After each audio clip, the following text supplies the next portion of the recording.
Everyone, so now we are done with the structure of brain, okay, different parts of brain, and now we'll be starting with the another part of the central nervous system, that's the spinal cord.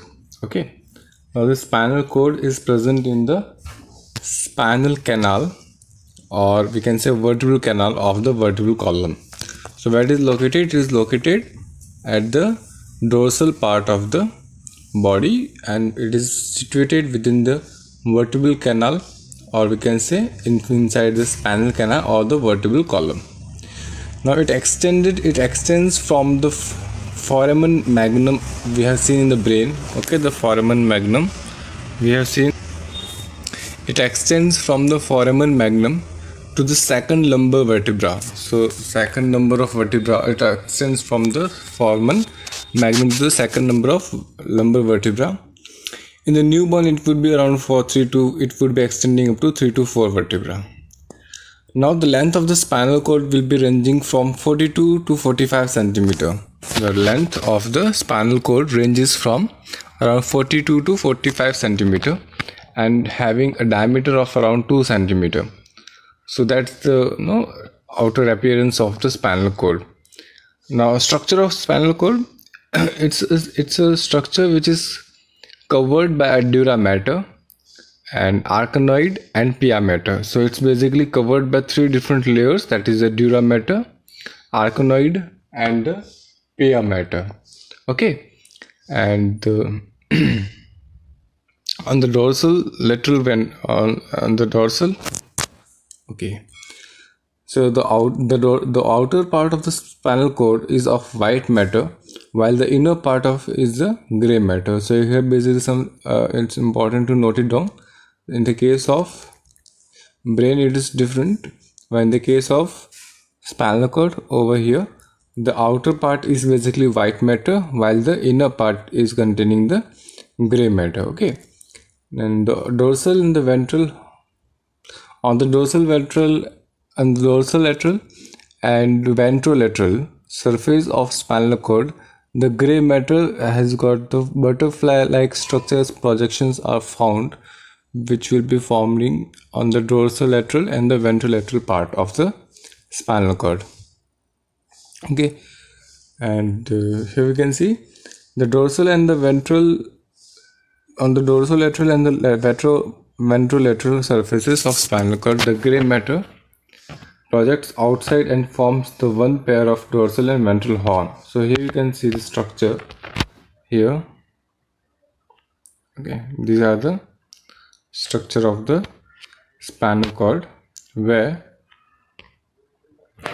the central part is the green color and the outer part is the gray matter, and the outer part is basically made up of white matter. Okay, now the posterior is the gray horn, this is the gray horn.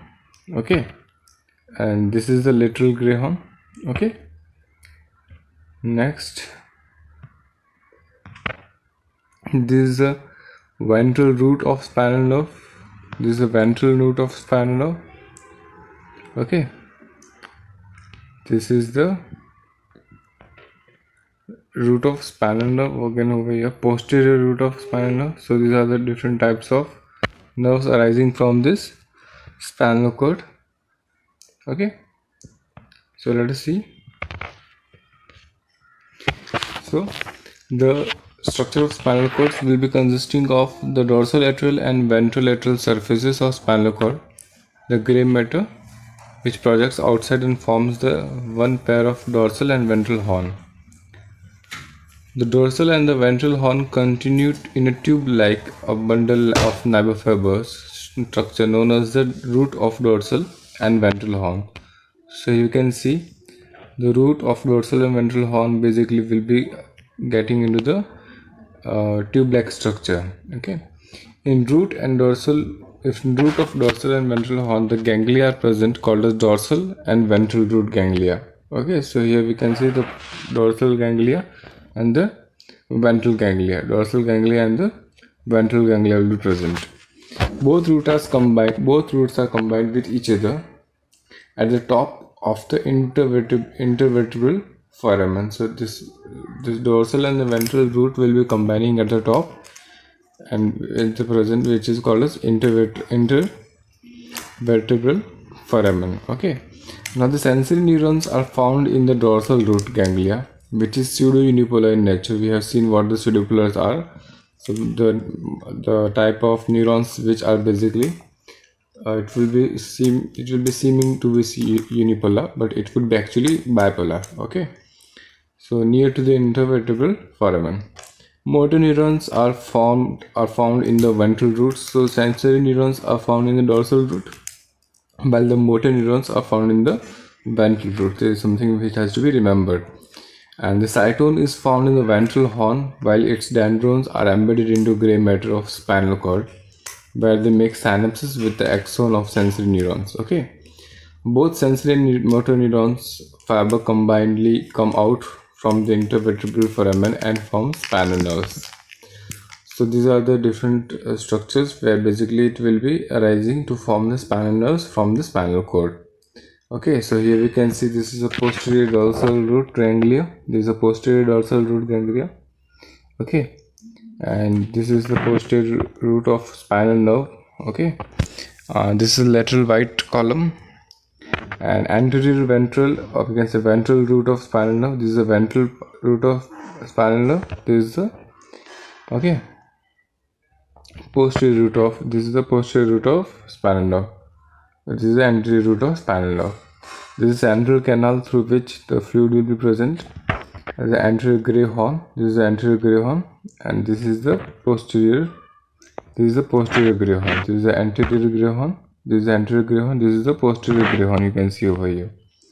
Okay, and this is the anterior white commissure. Commissure, you know what is it? It's a type of region where it's a type of neuron where both the opposition neuron will be present. Both the neurons will be opposite in direction. Okay, so it's a junction where the opposite neurons will be present. This is anterior white commissure. Okay, and this is the cell body of motor neuron. This is the part where the cell body of motor neuron is present. So you can see the two neurons. This is the motor neuron. Okay, and this is the sensory neuron. So this is the sensory neuron will be taking this cell body of the sensory neuron. So once the sensory neuron will be taking the impulses within it, and this motor neuron will be taking it again back, and will be reflecting, will be giving to the effector regions. Okay, so this is the anterior rootlets. These are the anterior rootlets and axon of motor neuron. So this is the structure of spinal cord. Now, what is reflex action? Reflex action is basically developed in the higher organisms particularly. Okay, so let us see what is reflex action. So reflex actions are the fast and predictable automatic response to the change in environment. So these are the fast and predictable, which can be predicted, and this is an automatic response to the change in environment. And it was first of all discovered by the Marshall Hall. Okay, so the reflex action are involuntary actions. These are involuntary actions. Okay, these are involuntary actions which, because these are not under the conscious control of the brain, so they are considered as an involuntary actions. And this can be defined as simplest form of irritability associated with the nervous system. It's the simplest form of irritability associated with the nervous system, and the reflex actions are involuntary actions because these are not under the conscious control of the brain, and central nervous system is responsible for the control of reflex action. The central system is responsible for control of reflex action. And the reflex arc is formed by the neurons forming the pathway taken by the nerve impulses in reflex action. So reflex arc is formed by the neurons forming the pathway taken by the nerve impulses in the reflex action. The simplest reflexes are found in animals involving a single neuron and the following pathway. Okay, the simplest reflexes are found in the animals involving the only single neuron. Okay, and let us see the pathway of this simplest reflex action. So the the main components of the reflex action will be consisting of, first of all, receptor organs. The main components of reflex action will be consisting of receptor organs, which may be present on the eyes, nose, ears, tongues, all the sense organs. Okay, so receptors organs will be consisting the cells which will be having the receptors, and then it will be the second part component of the reflex action is the sensory neurons, consisting the afferent neurons. Afferent neurons are those neurons which will be taking the message from the receptors to the central nervous system. These are the neurons which will be taking the messages from the receptor organs to the central nervous system, and they are called as sensory neurons as well. So these are the sensory neurons, or we can say afferent neurons. And the stimuli which are basically received from this external environment will be received from here. Now the third part is the association neurons, or we can say integrating center. These are also called as intermediate neurons or interstitial neurons, and found in the spinal cord particularly, where this relaying the message will be taking place. They transfer the impulses from the sensory neurons to the motor neurons. We know that. Okay, so what will they do? So the first one is receptor organ, then sensory organ, sensory neurons. This sensory neurons will taking this impulses to the integrating center or the association neurons, and from there it will be passed to the motor neurons. These motor neurons are situated in the ventral horn of spinal cord. They will be situated in the ventral horn of the spinal cord. This carries the impulses to the effector organs. They will be carrying these impulses to the effector organs, and these effector organs which react and behave in response. So effector organs are the one part of the body which will be behaving, which will reacting and behaving in the response of the stimulus. That may be by the contraction of muscles or by the carrying out the secretion from the glands. Okay, so that may be by contraction of muscles or by glandular secretions. So here this is the whole pathway, where let us see, this is the sensory neuron. This is a stimulus in the form of this hammer. Okay, so when it is basically hit, so what are the sensory receptors present on this skin will receive this stimulus and will send this to the sensory neuron. Now the sensory neurons will be taking this to the spinal cord. So this will be called as afferent neuron. So afferent pathway will be taking this message to the spinal cord, which will be from the dorsal root of ganglion, which will be taking the pathway of dorsal root of ganglion, where this will be now getting relayed over here in this interneuron. This will be forming an interneuron, will be conveying this message to the motor neuron, where this motor neuron will be now through the efferent pathway will be going back to the effector organs. This effector organs in this case is a muscle. So effector organ in this case is a muscle, where they will be exciting, or they will be responding the muscle in such a way that muscle will be contracting in a manner so that it will be taken away from that particular hammer. So this whole pathway is called as reflex arc. His whole pathway is called as reflex arc, and it does not involve the brain, but of course it involves the central nervous system, because it takes part. It basically it is involving the spinal cord. Okay, hence it is basically responsible for the reflex action. Okay, so mechanism of reflex action, let us see. The time taken by reflex action is too short. The time taken by the reflex action is too short. Okay, so it may be 15 to 20. The speed of this reflex action will be around 5 to 120 meter per second in the case of human beings. In the case of frogs, it may be around 0.3 meter per second. Okay, and in the case of human beings, it will be 5 to 120 meter per second. So that's a very fast rate. So whenever a part of body is stimulated by any stimulus, whenever a body is basically part of body is stimulated by any stimulus, for example pin pricking, then the or touching a hot pan, anything like that, then the stimulus is converted into impulse. The stimulus is converted into impulse. We have seen by developing an action potential in that neuron. Now this impulse is perceived by the dendrites of sensory neuron. This impulse will be perceived by the dendrites of the sensory neuron.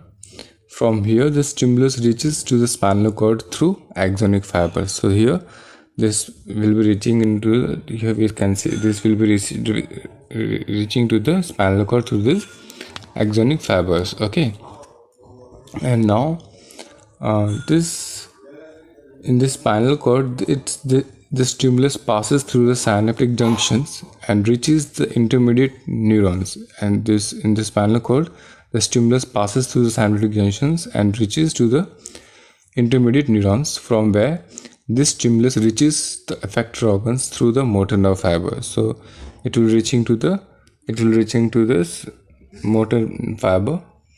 It will reaching to the muscles through the motor fiber. Okay, and as soon as the stimulus reaches the effector organs, as soon as this effector stimulus reaches the effector organs, it is stimulated, and that part of body is immediately withdrawn. Okay, that part of body will be immediately withdrawn. The whole reflex action takes place so rapidly and quickly that we know it when it is completed. We quickly that we know it when it is completed. We cannot even understand how fast it is done. Okay, so that is about the reflex action and reflex arc. Okay, so reflex action is basically consisting of the main components, that is the receptor organs, sensory neurons, association neurons, motor neurons, and the effector organs. Okay, and mechanism we have seen how it basically the pathways taken. And now let us see the types of reflexes. So depending on the different complexity, we can say there are mainly 3 to 4 to 5 types. That is monosynaptic reflex. The monosynaptic reflex, this is, write it down, you have to write it down along with this. So the monosynaptic reflex, this is the simplest reflex found in vertebrates. The simplest reflex found in vertebrates. Okay, and the sensory neuron synapses directly on the motor neuron cell body. So here what will happen? The sensory neurons will be synapting directly to the motor neuron. So it will not be consisting any intermediary neuron. It will not be containing any intermediary neuron. In this case, the reflex action takes place without the involvement of brain. In this case, the involvement of the brain is not taking place. Okay, that is a monosynaptic. It will be involving only the one synapses. Okay, next is polysynaptic spinal reflex. It has at least 2 synapses situated within the spinal cord. It has at least 2 synapses. It has at least 2 synapses situated within the spinal cord.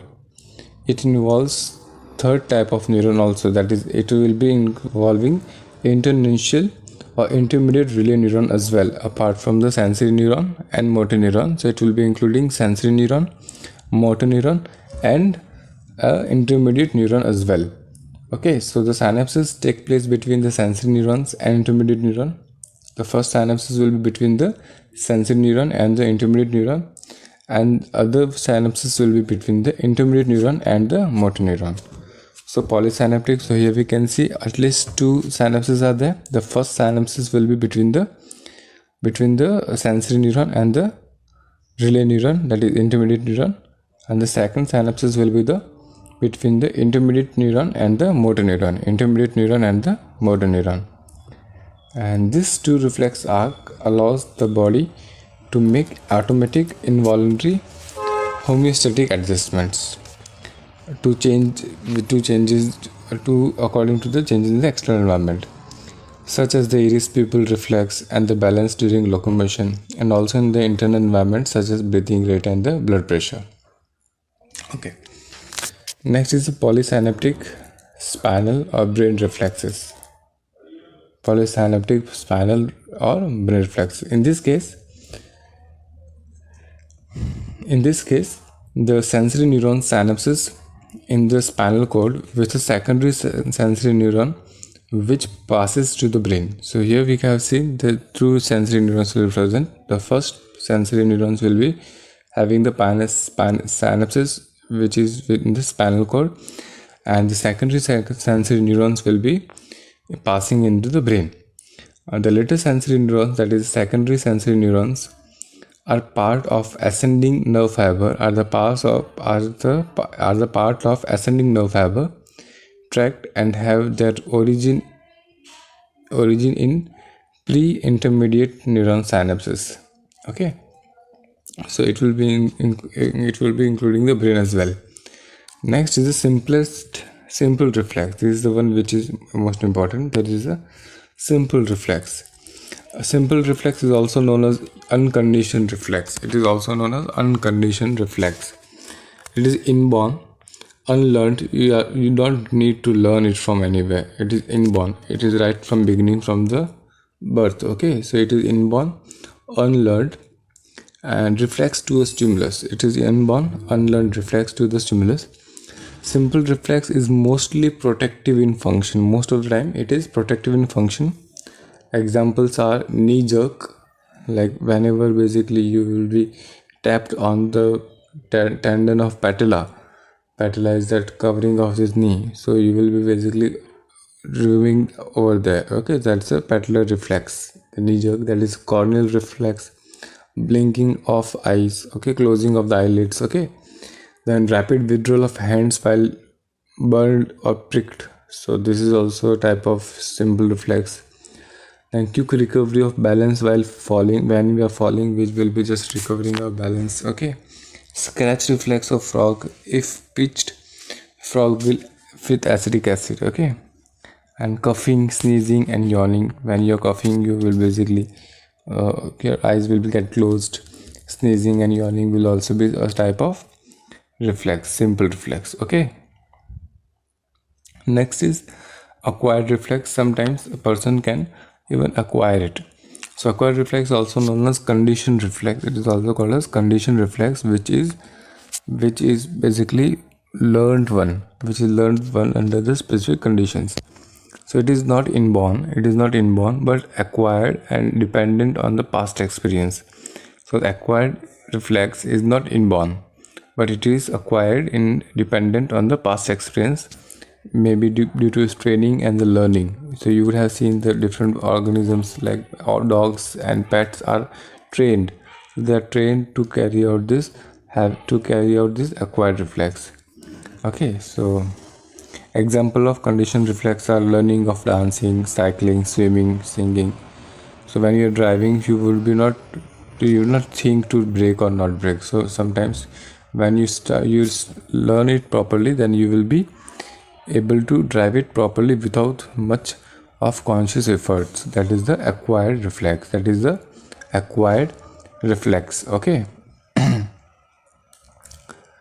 Okay, so that was about the type of reflex section, reflex arc. Okay, now we'll be seeing the peripheral nervous system. This is what we have done about regarding the central nervous system. Now we will be discussing about the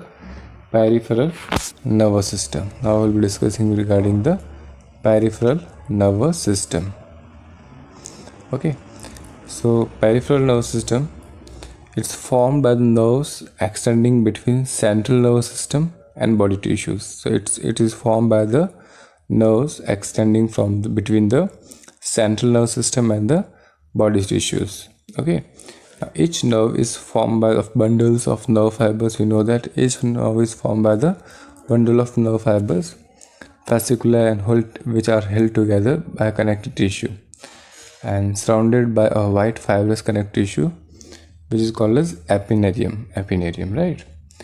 The nerve fibers are classified into two categories on the basis of presence or absence of myelin. These nerve fibers can be of two types on the basis of presence or absence of myelin. That is white, okay, that can be modulated and non-modulated. We know that, okay. Now these nerve fibers can again be two types depending on the function. Sensory nerve, the one which carries the transmission, carries the impulse from the receptor to the sensory organs, okay, like the conduct nerve impulses from sense organs to CNS, like optic nerve, auditory nerve, okay. Next is the motor nerve. It contains only motor nerve fibers. It conducts the nerve impulses from the CNS to some muscles or glands to control their activities. Example, oculomotor nerve, hypoglossal nerves, okay. And the last one is the mixed nerve. It contains both the sensory and motor nerve fibers. It conducts both the sensory and motor nerve impulses. All the spinal nerves and the trigeminal nerves. These are the mixed nerves. On the basis of the origin, the nerves are of two types. That is cranial or cerebral nerves, which arises from the end from the brain. And next is spinal nerves, which arises from the spinal cord. So where are they getting originated? They are of two types. There is spinal nerve and the cranial nerve. So when we see about the cranial nerves, so there are around 10 pair of cranial nerves are present in an anemone. It's a fish or amphibians, okay. So there are different numbers of cranial nerves present in different type of organisms. The largest cranial nerves in the case of human beings is the trigeminal. In the case of human beings, the largest cranial nerve is the trigeminal nerve, but vagus is the largest cranial nerve in all the animals. In the case of all the animals, we can say the vagus is the largest cranial nerve in all the animals. Vagus supplies the regions other than the head. Vagus supplies the regions other than the head. The sensory cranial nerves are the olfactory nerves, the one olfactory nerve which is responsible for smell, to optic nerve responsible for vision, auditory nerve which is responsible for hearing and equilibrium. The motor cranial nerves are the 3, 4, 6, 11, 12 are these motor cranial nerves. Extraocular nerves, which are 3, 4 and 6th. The mixed cranial nerves are 5th, 7th, 9th and 10th.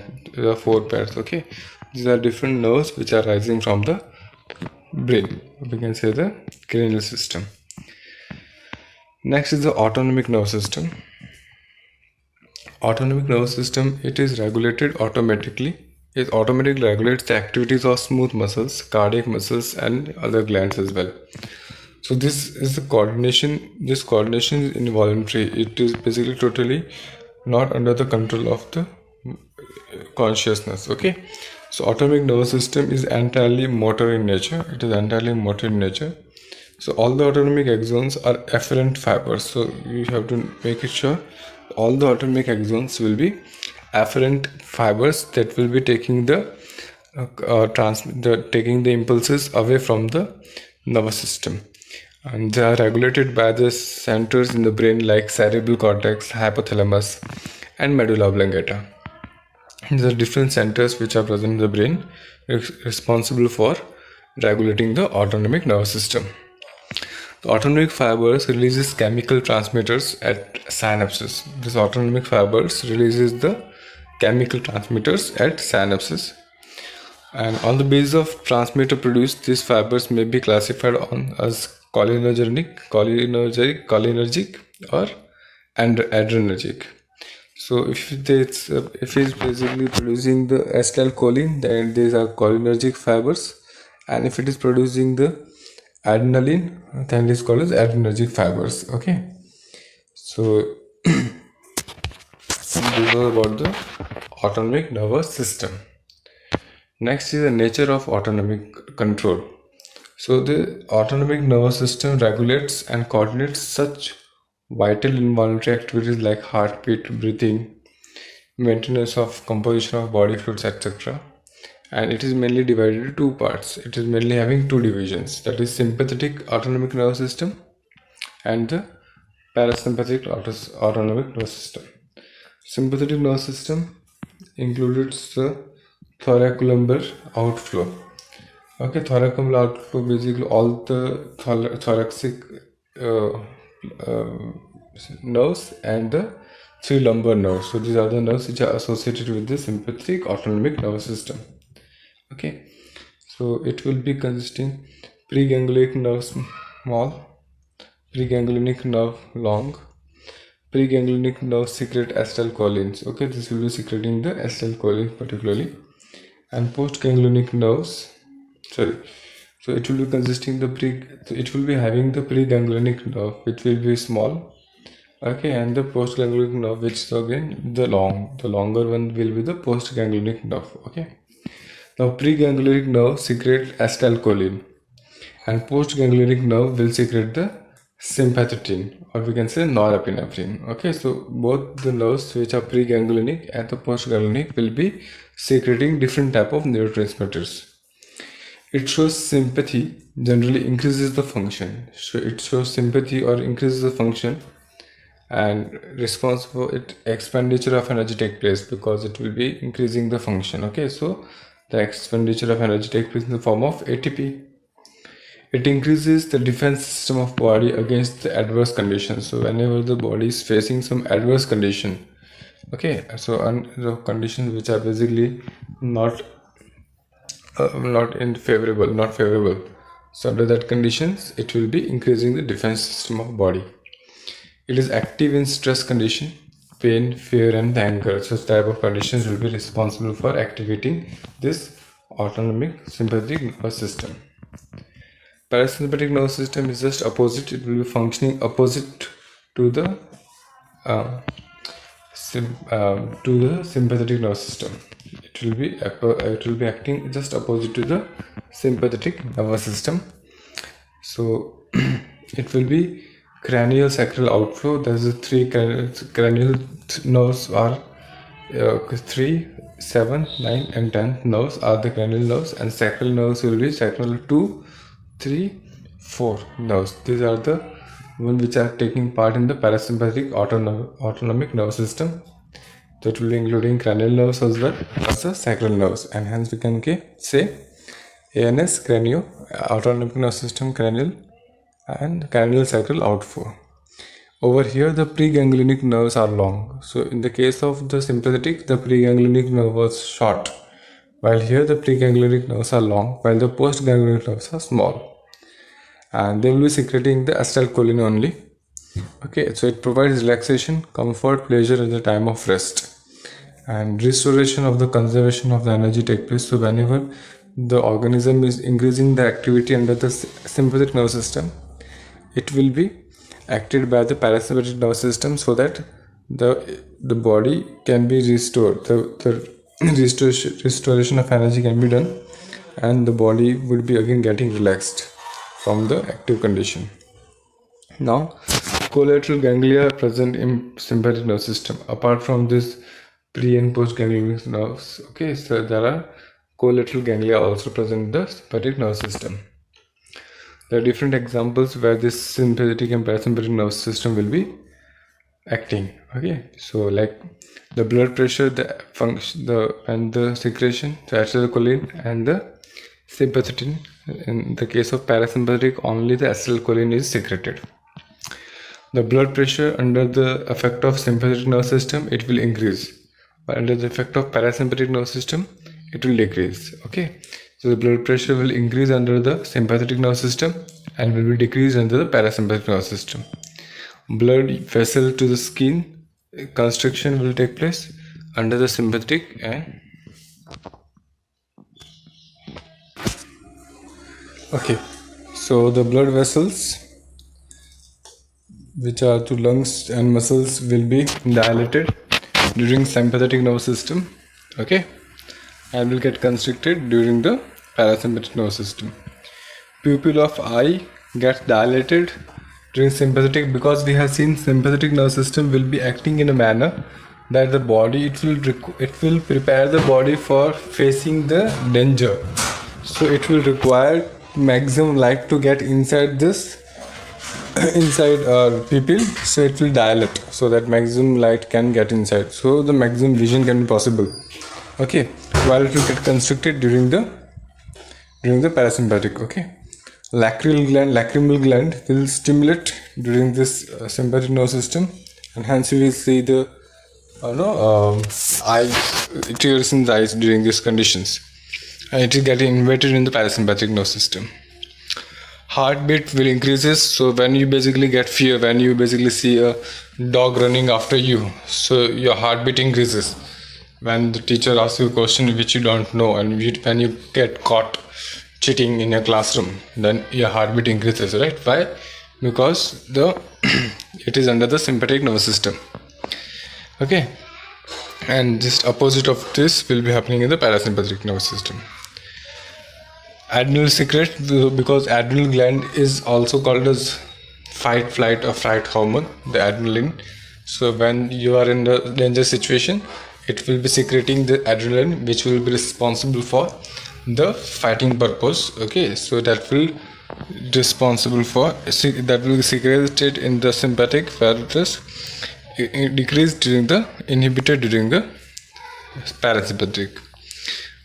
Basal metabolic rate or breathing and BMR, basal metabolic rate, will increase during sympathetic, so that maximum amount of energy can be produced.